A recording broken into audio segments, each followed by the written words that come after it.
Fushata e Partisë Socialiste për zgjedhjet parlamentare të 11 majit nuk mund të mbyllej ndryshe përveç se duke nderuar njeriun i cili gjithë jetën e tij ja kushtoi zhvillimit të qytetit të Elbasanit duke dhënë kontribut të jashtëzakonshëm edhe në Partinë Socialiste. Edhe këtë herë, kryeministri Edi Rama nuk mund të niste fjalimin e tij, pa i kushtuar 2 fjalë zemre kryetarit të përjetshëm të Elbasanit, Qazim Sejdini. Pash gjithë këtë lumë njerëzish dhe pata një kujtim të kohës kur erdha në Elbasan për herë të parë si kryetari i Partisë Socialiste. Ka qenë fiks 20 vjet më parë.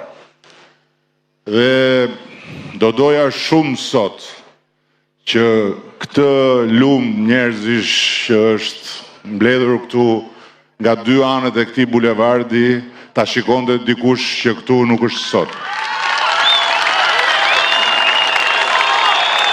Dhe dua të besoj që Qazim Sejdini na shikon nga lart. Dhe dua gjithë të çonin këmbë dhe të bëni një duartrokitje për Qazim Sejdinin.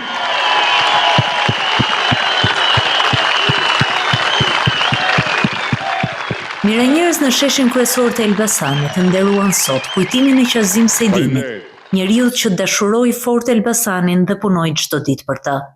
Kryeministri Edi Rama në çdo takim të tij në Elbasan nuk le pa përmendur kontributin e çmuar që zoti Sejdini ka dhënë për këtë qytet, duke treguar mirënjohje të vazhdueshme dhe respekt ndaj ideatorit dhe vizionarit të zhvillimit të Elbasanit.